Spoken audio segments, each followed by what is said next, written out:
Okay, right now we're going to take a look at some different types of magnetic viewing material and why they're all wrong and why they're still used in colleges and high schools as demonstration tools for showing quote-unquote magnetic fields. Now, the most common one you'll actually see on the internet or anywhere, like in a classroom, of course, is the iron dust or the iron filings. Well, the problem with using iron filings, I have the polarity set up this way. Right now it's along the dielectric inertial plane. I assume you can see the circle right here in the center and the scintillating centrifugal and centripetal. Wait, no, you cannot see that on iron filings. Iron filings don't work, and you can read about it in Uncovering the Missing Secrets of Magnetism, is that iron filings and any other ferrous material become locked like glue into the field pressure gradients of the divergent and convergent centripetal and centrifugal field lines, the pressure lines of the ether itself. While you can get a quasi-decent 2D representation of this, you cannot see the vortexual movement occurring at the outside centrifugal divergent field and returning centripetally to the other side. This is what you'll find in every college textbook and even the real professional good stuff that's full of nonsense from academia as to what's occurring with a magnet. You can see it better there as I remove it without shaking the filings. This doesn't work. This is not how you demonstrate field lines. Now, you can see I have here along the dielectric inertial plane. You can see it as I twist it. Now you can see the scintillating hairs raise up. Now this is on one pole of the magnet, which would be identical to the other one as far as how it appears with the iron filings. But you cannot see centrifugal or centripetal reciprocation through each other from one side to the other or vice versa. The iron filings get locked into the field lines. So while this is really neat and everybody loves to think this is what is happening and this is a true demonstration of a magnetic field, it absolutely is not. These iron filings become magnetized themselves. They are magnetically induced and therefore cannot show the real-time dimensional reciprocation, nor can they show you the vortex conjugation of what is happening in an actual magnetic field. Thankfully, last week I invented a device that should be patented, and we'll show you that. And as in that previous video, I showed you the field lines on the CRT tube, and we'll do more videos on that and show you some other interesting things to help you have a better understanding of what magnetism is. Now, let's take a look at other field demonstration tools. Here we have a 360 degrees, just basically a bar magnet that is able to gimbal. You can see this if I zoom in better and move the magnet. Is able to gimbal around the magnet. Something slightly more complex than this is used in space probes, like from Galileo and the Martian probe. Uses a solenoidal coil. It basically does the same thing. It gimbals to show you field pressure lines. These little tools are really good to show you which side of the field you're looking at, and of course it will lay perfectly in line along the dielectric inertial plane in the center of every magnet. Now, I've come up with some new formulations of ferrofluid that you can create yourself. This one is a sugar water and ferrofluid solution. You can see there what you do is you take a large pinch of sugar in a test tube like this, you bring it to saturation, you drop in 5 to 12 large drops of ferrofluid, then you fill it the rest of the way up, you seal it off with, I have electrical tape here sealing it off so no liquid evaporates.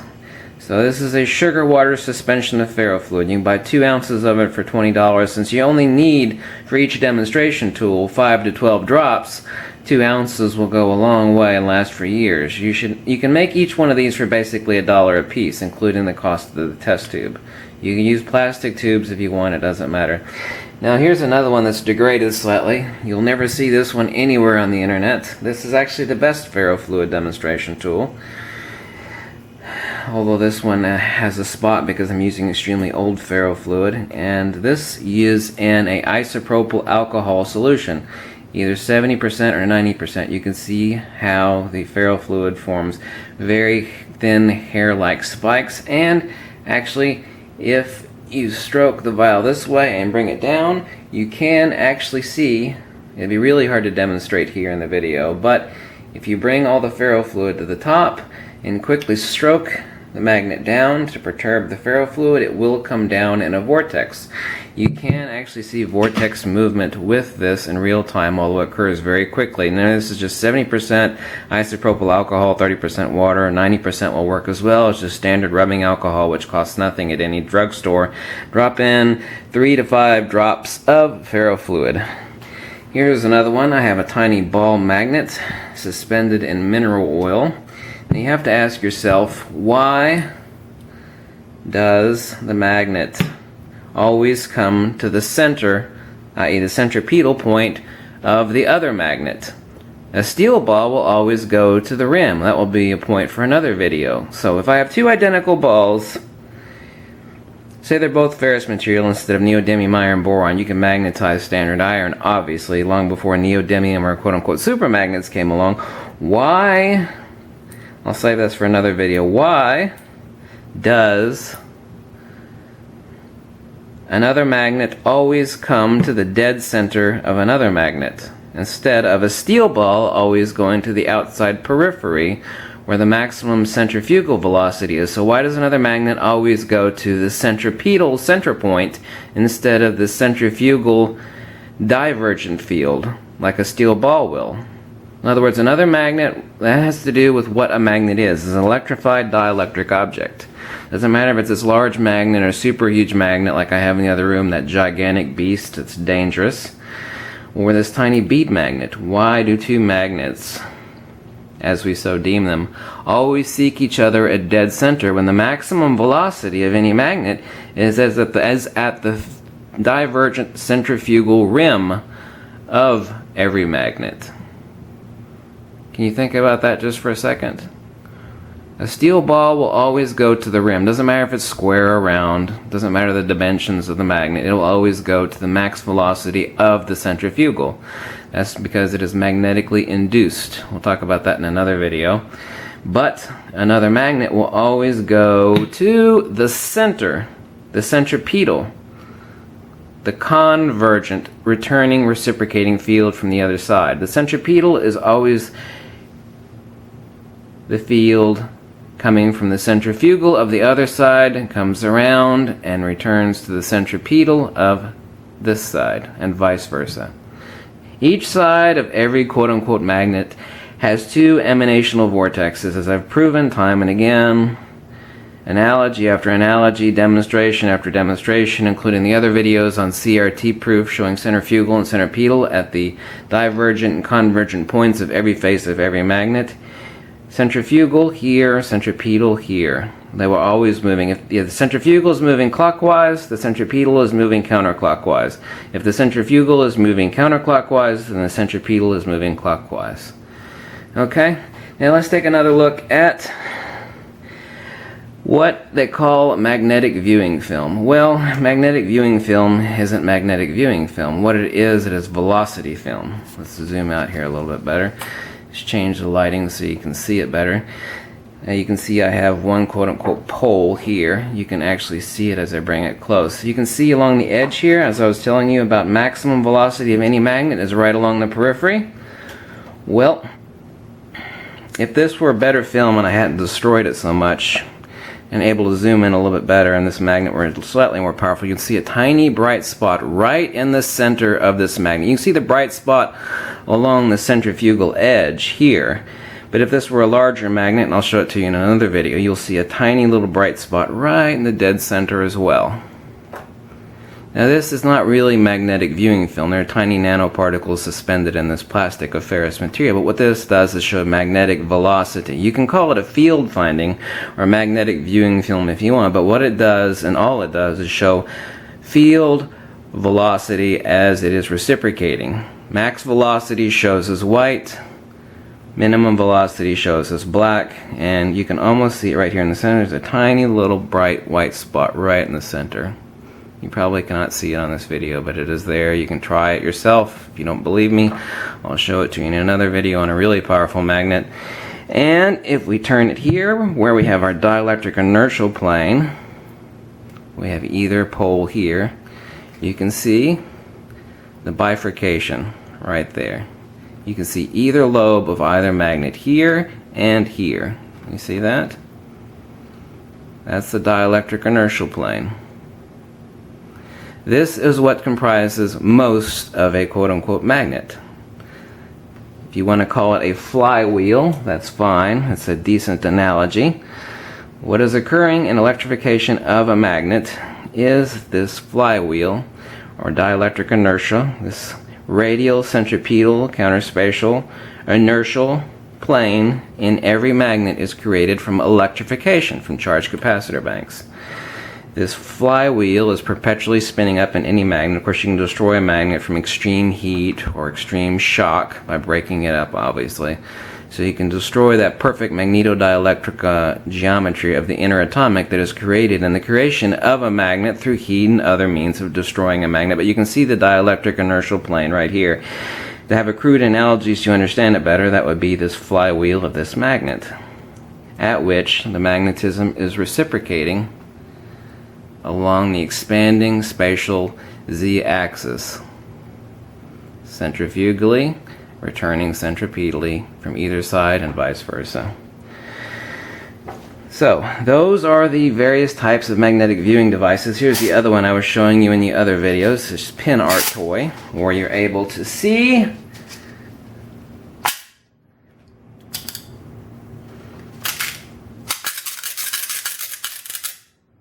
what is going on.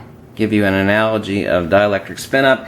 Watch the earlier videos on showing you what happens on dielectric spin-up on a fast approach, for which there is no formula. So this is our iron filings, which cannot show you a magnetic field. It can give you a very crude two-dimensional representation of a vague idea of what is there, but it cannot show you reciprocation, it cannot show you real-time movement, it cannot show you centripetal or centrifugal field movements. Only the invention that I recently created and a special ferrofluid alcohol suspension that will bead. You'll see it for a couple seconds before it all vanishes to the bottom of the vial. I need to make a new version of this.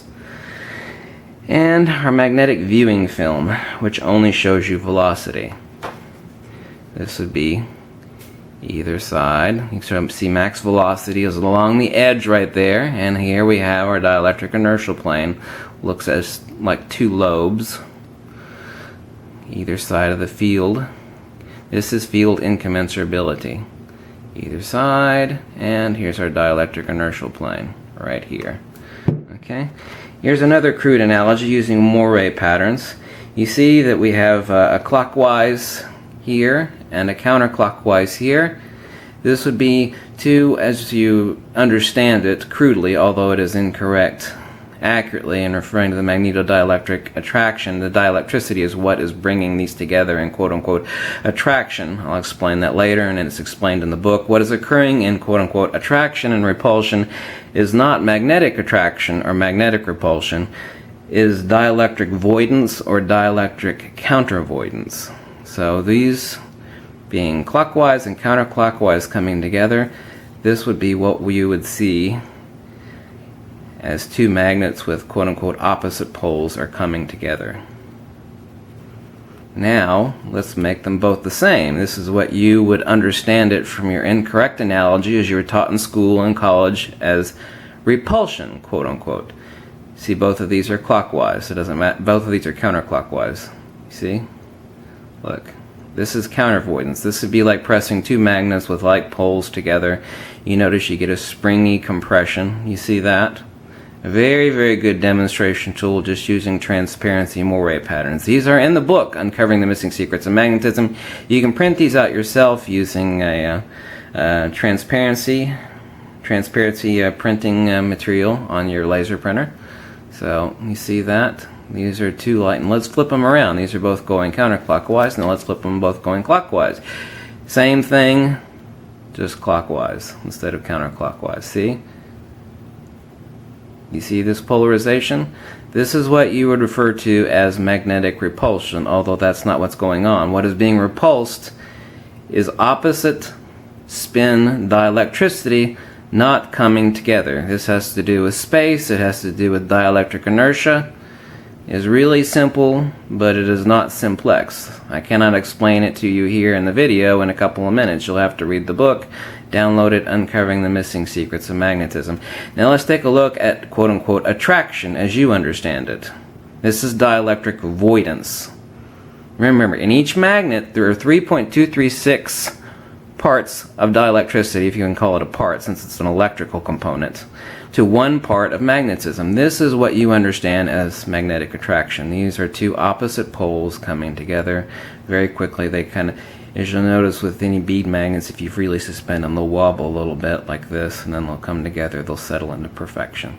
Do you see the specific pattern right here, how this is non-polarized and why these are coming together? Look at the specific toroidal form that's created from quote-unquote attraction as you incorrectly understand it. Do you see that? Now let's look at polarization, or what you refer to as repulsion, which is technically dielectric counteravoidance.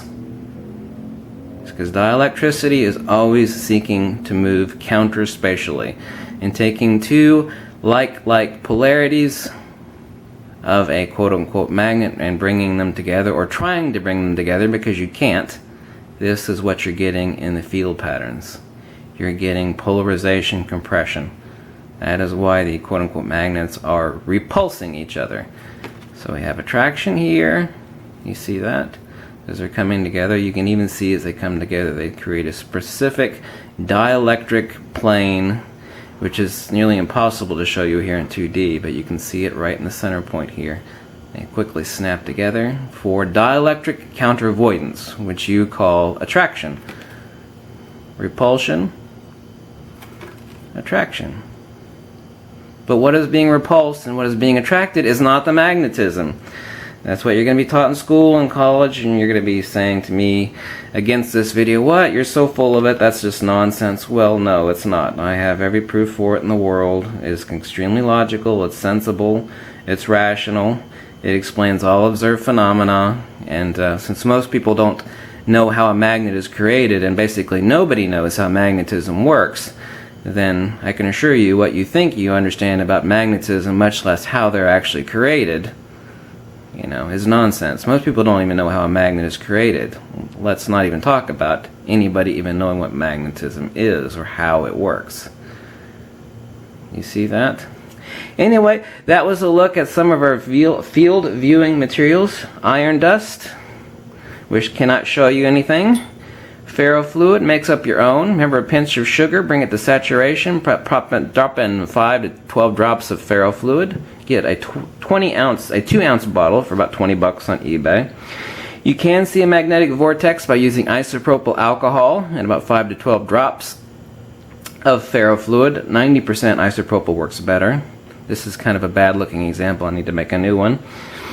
And as I'll talk about in another video, why does an iron ball always go towards the edge of any magnet?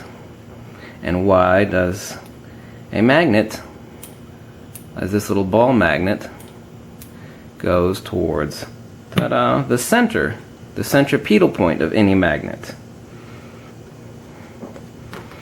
I hope you have a better understanding of magnetism. We'll make more videos, and we'll get into every technical detail. Remember to send me any questions you have about magnetism. I will easily and quickly answer them for you. Any questions at all, I love being helpful. And I'm so glad to present this book to you and this ongoing series of videos to you to explain what magnetism is, how it works, and give you the rational, logical, accurate explanation of what magnetism is, how it works, why it works, and put the coffin nail once and for all in all the incorrect theories and pontifications and speculations about what you think magnetism is or what you were taught magnetism is, or that you can actually see a magnetic field with iron dust, which you cannot. You cannot see movement in real time. You cannot see centripetal nor centrifugal field movements as they're conjugating, as they're reciprocating around from one side to the other and vice versa. None of these things can show you real 3D time movements except for the isopropyl alcohol, but it shows it to you very quickly, and I recently invented one that will show it to you in real time very slowly, but I cannot talk about that because I'm going to be getting a patent on that. So thanks for watching, and stay tuned for more upcoming videos and uncovering the missing secrets of magnetism. Thanks.